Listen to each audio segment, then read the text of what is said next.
Good morning সবাইকে। কাল রাতে বৃষ্টি হয়েছিল, তাই আজ ওয়েদারটা ছিল হালকা ঠান্ডা। আজ তোমাদের দাদার ছুটি ছিল, তাই রান্নার খুব তাড়াহুড়ো ছিল না। স্কুলও ছুটি পড়ে গেছে। ব্রেকফাস্টের জন্য করেছিলাম আজকে রুটি আর আলুর দম। সবাই খেয়ে নিয়েছি, এরপর আমি রান্নাঘরে চলে এসেছি সবজিগুলো কেটে নেব বলে। স্নান আমার হয়ে গেছে।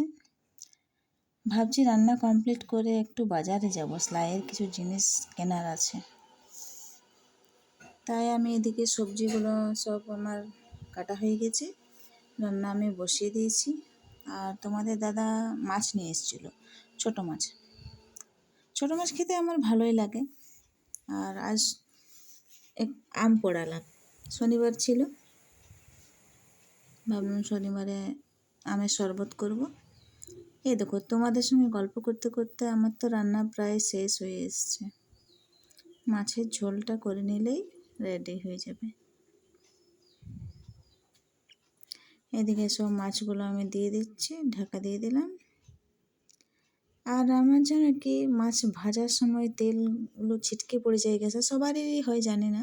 তো আমি রান্না করতে করতে প্রায় গ্যাসটা মুছে নিই, তাহলে কাজটা একটু এগিয়ে থাকে। সব কমপ্লিট, চাটনিটা হয়ে গেলে হয়ে যাবে। ভালো লাগলে লাইক করবে, সাবস্ক্রাইব করবে, কমেন্ট করতে ভুলো না কিন্তু। বাই।